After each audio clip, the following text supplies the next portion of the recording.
Good afternoon, Aspen. It is so nice to see all of you here in person with us. And for those of you on the screen, hello, great to see you too. Hello to all of my amazing panelists. I want to point out a really cool stat. We've raised $1 billion on this stage. That's an amazing feat. Really cool. And not too long a time frame either, and over $7 billion worth of value creation as well. So I want to get all of your perspectives on how you got to that point, also what point we're in now and how you're looking ahead. But the first question is there's no doubt startup valuations have been through the roof recently, in unprecedented speed, I think. People have been reaching these startup valuations of $1 billion or more. What do you think created these market conditions, and how many of these unicorns are actually sustainable? Eynat, do you want to take that one first? Well, I take the hard one first. So I think that in reality, two things happened. Companies started growing on super speed. So, I mean, on a really kind of growth phase that haven't been done before and haven't been seen before. So everyone was kind of preempting round and so on. But from the other hand, yeah, I agree that when you are looking on valuation currently of private company versus the public market, I mean, there is some discrepancies that eventually, I think, over time, in probably the next 12 to 24 months, I mean, we need to assure that we are growing or we are taking those unicorns to the stage where they meet the current valuation. Yeah, I mean, I think we just saw or read about Klarna's attempting fundraise at the moment. It's not going well. Apparently could raise down 85% from its last valuation. How are you both looking at this environment? Are you thinking we're going to see more of that? What's your take on the market of where we are now in private companies? Sure, you go for it. Good. Sure, all right. Well, I think it's starting with right down the middle of what everybody's thinking about at the executive level. I think we were talking earlier how this is kind of on the minds of everyone. And, you know, really for us, what we see is a lot of the last decade, a lot of companies were rewarded for growth, so growth at all costs. And so I think you're seeing a lot of those public companies that maybe don't have the underlying unit economics to reach that profitability getting hammered at the moment. And so I think, you know, we're really happy to be a private company at the moment. But I think you know, for us at least, we've always, as a company in the women's and family health space that, you know, struggled to raise funding early on. We've always had to be scrappy. We've always had to kind of, you know, create a sustaining business model. And so, you know, I think at least in as we talk about it on our team at Maven, you know, we're kind of looking forward to the next few years because we have a strong business, we have tons of tailwinds in our market, and we have a business that can reach profitability pretty soon. Yeah, I think, Kate, you alluded to it. I think that this panel used to be called the State of Female-Led Unicorns, and then we changed it to State of Unicorns, which I think is awesome, and I think it's amazing that we're all women here. But you mentioned, you know, in the early days, you struggled to raise capital, and that's led you to lead your company in a really disciplined way. And I can't agree more. So as a young woman, I struggled in the early days to raise venture capital. So I knew just how precious the millions of dollars were that we were raising. And so we've always been extremely disciplined about how we raise capital, what the valuations are, how we run our business. And I would say, as a Tiger Global portfolio company, I know this is strange to say, but I tell investors and I tell our team we are undervalued. And I believe it. And I think that there are so many companies out there or founders that I meet just out and about, and I say, oh my gosh, you're a $5 billion business, $10 billion business. Like, what is your revenue? Like, what have you scaled to? And they will say a revenue that's lower than ours. And it's just, and we're a $2 billion business at this point, right? And so their multiples, I would say, are insane, unsustainable. But for us, our multiples are very much in line with normal SaaS multiples or digital health multiples, even before the hype cycle. So you're undervalued based on your revenue? Sorry? You're undervalued based on your revenue, your current revenue? I would say so. Yeah, so what should your valuation be? That's $1 million question. There we go. Maybe another $1 billion question. There you go. So you all, I think, had issues raising fundraising in the beginning, as many startups do. At a certain point, that flipped, and you've raised. April's raised 300 million, Kate's raised 200, and Eynat's raised 445 million. So there's been a frenzy. I know, Eynat, you went out to raise 40 million. not too long ago, and all of a sudden you had 140 million that you raised. Can you talk a little bit about what it was like being a founder that was suddenly very sought after in this environment that we just saw? Yeah, so I think it took me a while to understand or kind of to flip the things, because honestly, in the early 3 years that we started the company, I raised less than $5 million. I can speak on every dollar that we raised and how hard was that. And I mean, for me, the biggest challenge was actually to kind of get the market and the investor kind of convictions that this is a huge market that we are disrupting. I mean, it started as, is it a real market? Is it a real need? And so on. And once this, and I think then it flipped to a place where they believe that this is a much bigger problem than what we think it is. And this is when I remember, I mean, this conversation when I, why do I need to raise so much fund? I said, yeah, because you can do things on a much quicker and you can dream bigger. And I think that when you are kind of understand that, yeah, you need to be, I mean, very cautious. You need to understand what you're doing. You're not just like throwing funds all over. But this is a really big enabler, I mean, for companies to grow. So not a bad time to have a war chest. Yeah. What's that? Not a bad time to have a big war chest of cash. I agree. Yeah. In April, your valuation jumped about $2 billion in 2 years, right? That's pretty fast. Yeah. Yeah. Basically. So what flipped? In 1 year, actually. Less than 1 year. There you go, less than one. So what flipped for you? What was it that, what was the frenzy like? Well, I mean, it's undeniable that Spring Health is a remarkably strong company and a very compelling story. So we started the company 6 years ago in response to this global mental health crisis that we're all in, which, by the way, began before the pandemic and it was accelerated by the pandemic. But we grew because even before the pandemic we were growing 4x. Then the pandemic just accelerated everything, and we grew 6x. And that led us to have that jump in valuation. The reality is we are in the middle of a crisis. People need our help. People need our support. Unfortunately, suicide rates are increasing at an alarming rate. I think half of 11 to 17-year-olds in 2020 reported feelings of suicidality or the urge to self-harm. These are just alarming statistics, and I think the demand just created a really strong business, and we were rewarded for that with a very good valuation. So a question I'm curious about as well is, what kind of direction are you getting and pushing are you getting from your investors? How are they pushing you to proceed at the moment? Things are looking a little bit shaky. People aren't sure how anything is going to pan out. The free money has stopped. How are you planning for the future, and what pressure are you getting from investors, one way or another, on how to lead? So first, I think that the one thing that we all need to do as a startup currently is beat the metrics. As long as you are beating the metrics, I mean, you're in a good shape. Second, you need to take care of your runway. So obviously, I mean, you need to assure that you have the worst case scenario, best case scenario, that you are past 24 to 36 months from now. And I think as long as you can be confident about that, you'll be okay in terms of investors. But in reality, I think that it's a dialogue. I mean, we should listen to our investors. Obviously, I mean, they want to create value. I mean, this is why they invested in the companies.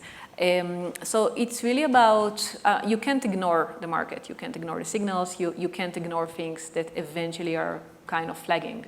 So it's not, I mean, we are part of it as well. But it's really about being very conservative and very cautious about the metrics and how do you grow. And obviously, I mean, I think that everyone is speaking about efficiency and about profitability. And maybe, I don't know, I mean, it seems that we have similarity in the stories. I think that we all kind of were very, very cautious about this from the very early days. So maybe currently we don't have this pressure of changing everything or transforming everything internally, but it's very important. Mm. And how are the rest of you adapting to Endure, and what kind of signals are you getting from your investors? Is it like raise more, or like conserve, and how's the path to profitability going? Well, I think a lot of investors are just struggling to price in this market because things are so volatile, things are all over the place. Are we, have we massively overcorrected? Where's the bottom? And so I think our investors at least are, we're facing two simultaneous trends, which is the market downturn at the same time as growth accelerating in our category. I think, digital health is still pretty special in the sense that there's just so much growth over the next 10 years. And so how do you treat right now if you're looking at, your investment over a 10-year time horizon? And so, I think it's the make sure you have enough runway for 3 years if in the worst case scenario, but also, don't pull back on growth, because at a certain point the markets are going to start rewarding on growth rates again and not just profitability. And so, we need to be right there because we are in a high growth category. And so I think, one of our investors said, listen, the capital markets haven't frozen up for more than 3 to 6 months at a time. And so I think we're in like month 3 of a little bit of a freeze. But, certainly one of my investors, a few weeks ago, there was a big offsite with this fund. And he was like, I haven't made any investments all year, but like, I better start doing something in the fall. So it does feel like people are getting antsy. And so it'll be interesting, though, if everybody comes into the market at once in the fall, is there going to be competition again to kind of, increase prices? So we'll see. Totally. I hear that VCs are kind of checked out until September, like I've seen literally that. on vacation. Yes. And so I don't Attending think conferences. they're at conferences. I saw someone saying that they're just sitting it out. They're just waiting. Yeah. Things will get better in September. I'll throw my hat back in then. Yeah, so I don't think deals are happening right now. And so, we get the classic advice, like the 3 years. It seems like the 3-year advice is like basically the advice to give as VCs. But I would say for us, every company has a bull case. They have a base case and then a bear case. And, for us, the way that we framed it is like bull is like growth at all cost mentality, kind of in line with what you were saying before the bubble burst, I guess. And then the base case, which is still very strong for us, just given all the tailwinds that we're seeing in our industry and the strong demand that still exists for mental health care for employees. And then there's the kind of the bear case. What we've done is we've kind of taken the growth at all costs bull case off the table. We've continued to stay focused on the base case. So in a lot of ways, our company operations have not really changed and our strategy hasn't really changed. But I think also we've actually shifted the bear case to be a lot more pessimistic just in case, right? We don't know what's going to happen. We don't know how long this recession is going to last. We don't know how it's going to impact budgets for our enterprise customers.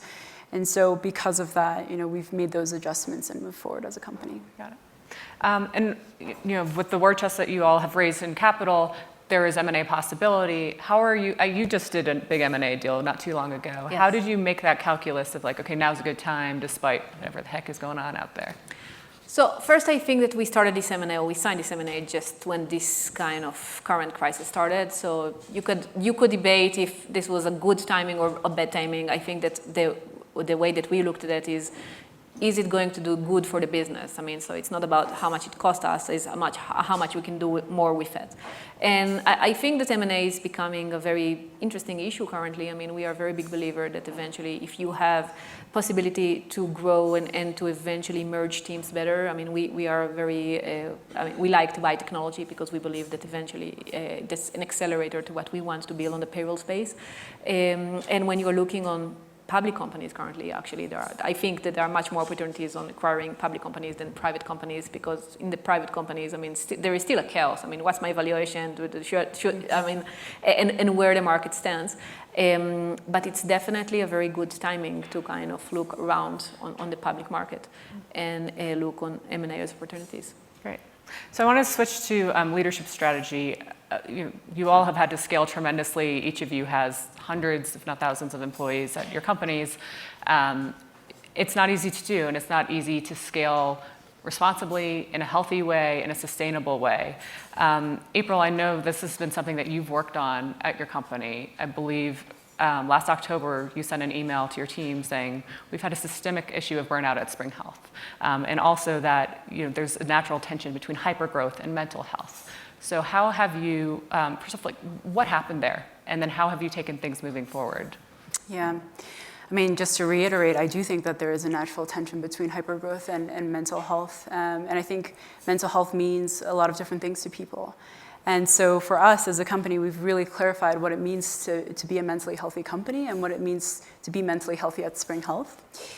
I'll say, to address the burnout issue, everyone is burned out. Every single company is struggling with this issue. For us, it is existential as an issue because we're a mental health company, right? Like it is, in a way, it can be disingenuous if we as a business are not able to have a mentally healthy workforce when we ourselves are delivering a service that promises a mentally healthy workforce for others.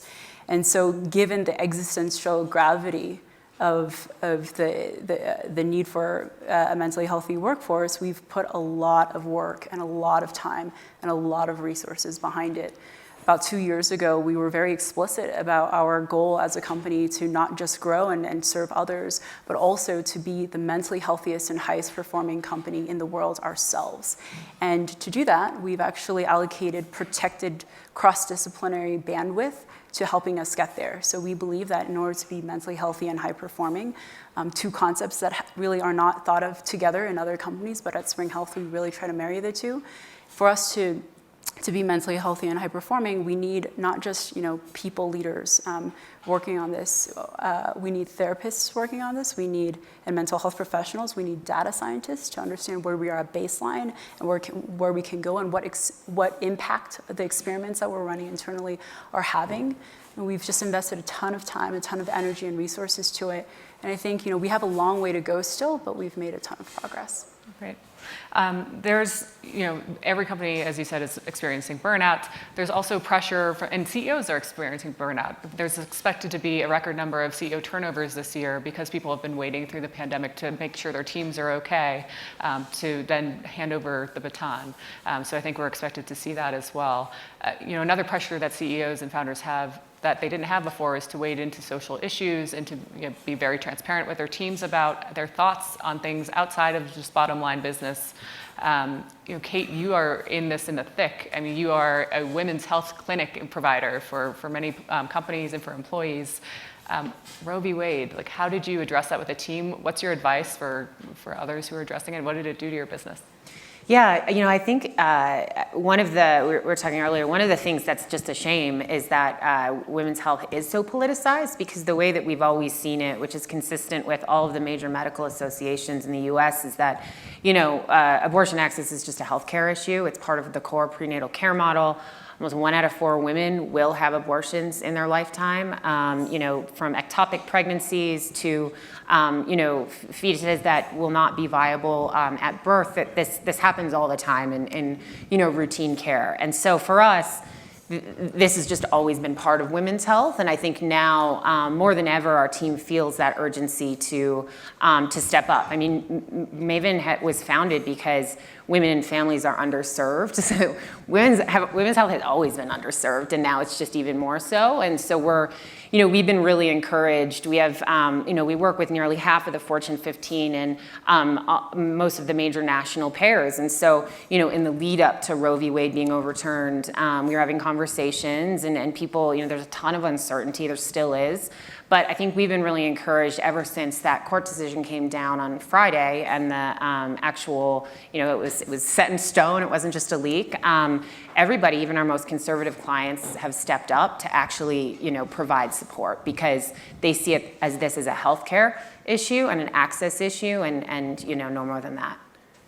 Excellent. Well, a lot to weigh here on this stage. Congratulations to all of you for building the businesses to this point and for the efficiency in which you've done it. And hopefully we'll set you up for much success moving forward despite whatever is around the corner. It seems like you all are well set up. Thank you all for tuning in. And we are concluding. Thank you. Thank you.